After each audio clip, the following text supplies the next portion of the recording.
what I really like about Bryn Mawr, is especially being like trans here, is I don't have to worry about anybody judging me.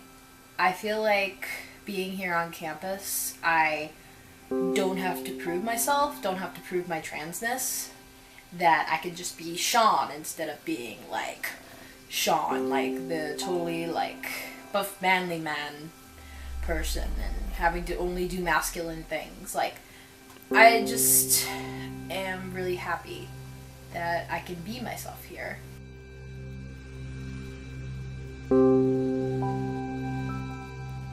I'm Elliot Muchlegner. I use he, his pronouns, and I'm probably an intended sociology major, so yeah.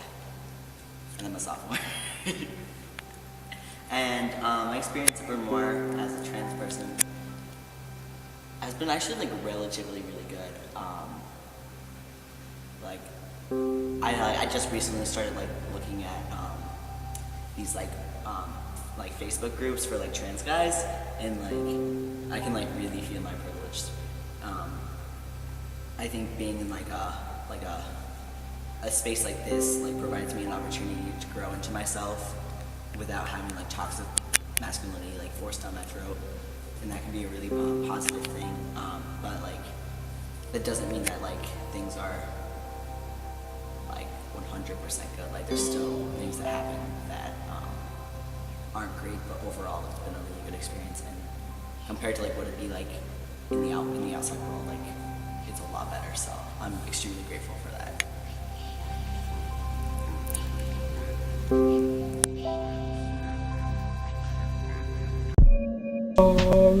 Here at Bryn Mawr, I definitely feel like I can be myself here.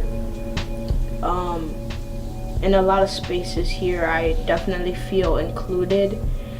I love the students here because, you know, I basically feel validated, and I'm not told that I should change how I am, and that feels really good. Okay, so when I go to Haverford parties, I feel like I don't know what the rules are, like social rules, and like I feel out of place, and I feel kind of uncomfortable, I guess. Basically, like I don't know like how to interact with this guys, and I don't know like how to interact with like the women, and like just like ah. So I stopped going to parties there because I never really enjoyed myself. But the thing that's frustrating is that when I at like Bryn Mawr parties, I have a really good time too, but every single time something like along these lines happens. And like one of the last times it happened, like sometimes it's like a guy will be like, oh, like where do you go? And I'll be like, here, and then he'll be like, here, and then I have to like explain to him the whole like trans guys go here kind of thing. And then on Halloween night, this one guy was like, we were talking, he was like growing me up and stuff like that, and then he was like, oh, like who do you know here? And I was like, oh, like I know a lot of people here. He's like, how? And then I was like, I go here or something. He's like what? And I was like trans guys go here. And then he was like, oh. But then he like looked at me weird like for like the rest of the conversation. And then when he was about to leave, he was like, all right, we'll see you, man, girl, man. And it was like, fuck you, you know what I mean? Like I didn't say that because like I don't process shit like that quick enough.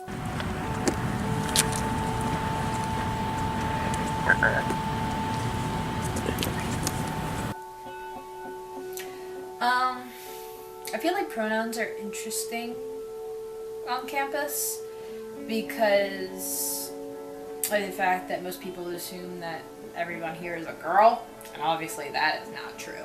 So for me personally, I have people who are really good with my pronouns, and then I have people who are not very good with my pronouns. What pronouns do you use? I use he, him pronouns, and I feel like it's still kind of hard for people, especially on days where I might present a little bit more feminine than masculine.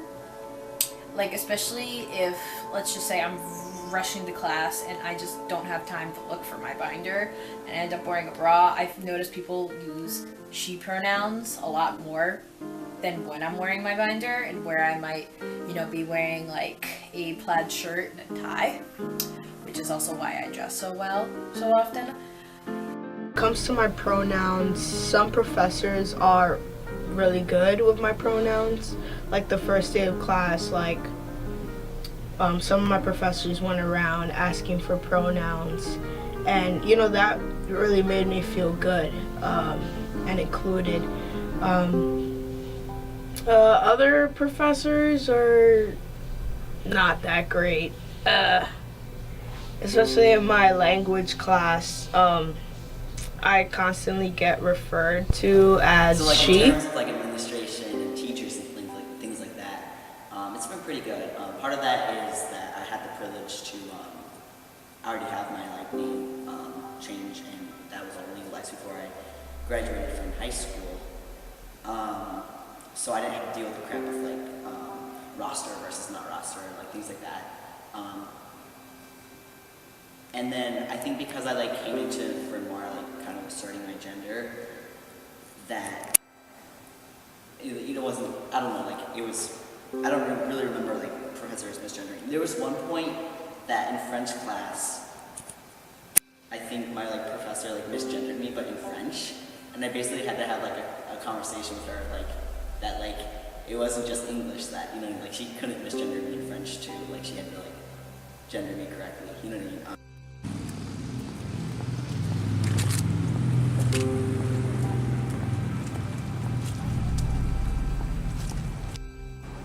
My name is Becky Tyler. I'm the head basketball coach at Bryn Mawr College. This is my 4th season, and I use she, her pronouns. And this year I have a player on my team, Genesis, who uses they, them. My experience using gender-neutral pronouns has basically been these past 3 months. It was introduced several years ago here on campus, but me personally, my experience, have only really had to use gender-neutral pronouns in the past 3 months. It's been an adjustment. I've made mistakes, but I truly believe that I've gotten better with my efforts because I've tried to make the best effort I could to respect the individuals I have on my team. It's the same thing with practice, that we understand our players are going to make mistakes, and as long as they learn from them and they get better, that's what we accept as coaches. And I feel that I've tried to do my best as a coach with the gender neutral pronouns, and I hope that those efforts have been seen. Some challenges that we faced so far this year would relate to the language that we had to adjust with. Usually we were working with a team of 12 to 15 young women, and so changing that language to making everybody feel included and comfortable. We use terms like team or owls instead of ladies. Other things would be, challenges and adjustments that we had to make were explanations of the drill and understanding that it wasn't necessarily being specific to a particular player, but just the general aspect of the drill and position based of where someone needs to be or cut or set a screen. But being more aware of if a certain individual like Genesis is in that vicinity, that we use the pronouns correctly. To get everybody on board, you have to have conversations. Really leaned on our captain this year to facilitate those when things were kind of weren't progressing, and people were continuing to kind of make those mistakes of misusing the pronouns, and just sending reminders, hey, let's be more aware of, how to make Genesis feel more comfortable and use their pronouns correctly. With my coaching staff, it's also an adjustment for them. They're a little bit older and have more experience with coaching and having to make those adjustments with very new information. And like me, they have made mistakes, and nothing was intentional or to be hurtful, but just habits that they have to break, and an understanding of who Genesis is as an individual and what their pronouns mean. It's been a process, and I really feel we've come a long way with it, and everybody's been extremely understanding, on both sides, that we're going to make mistakes and that we're going to get better, and that we're also doing our best to get there.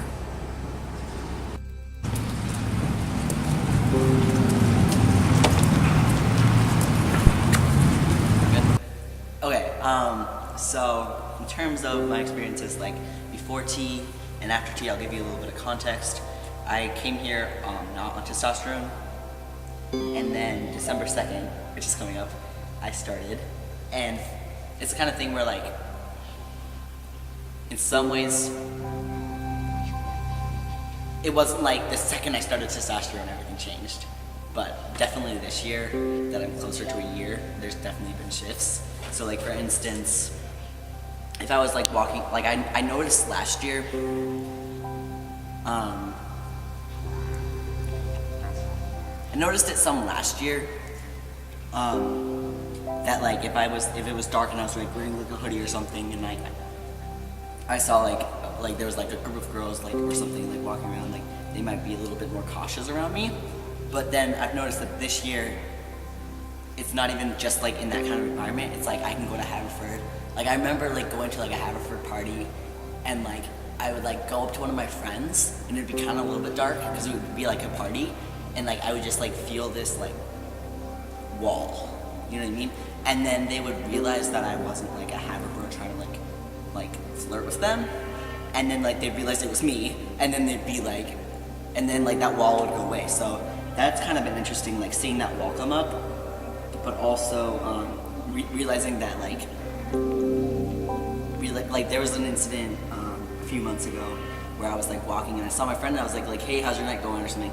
And like the first thing she did was she got a little bit scared, and then she realized it was me.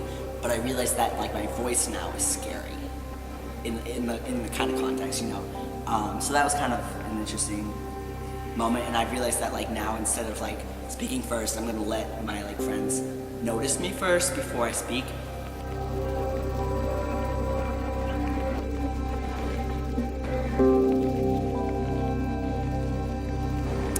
What I've learned this year from having a non-binary individual on our team is that we're very respectful of each other and our individualities.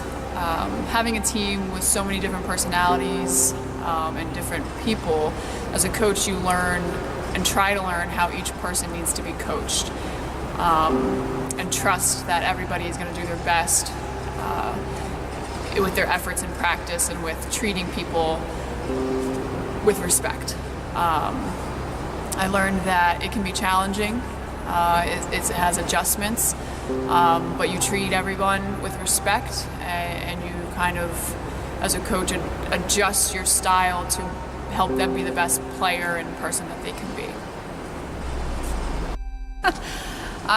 This whole learning experience, I really feel that it ties into basketball, and the lessons that you learn, throughout your time as an athlete. You're learning a new play, you're learning how to make a layup, where to put your feet, where to use those pronouns. It's kind of tied in, which is pretty cool from a coaching standpoint. And to using our environment as athletics to establish those lessons and those opportunities for our student athletes to grow.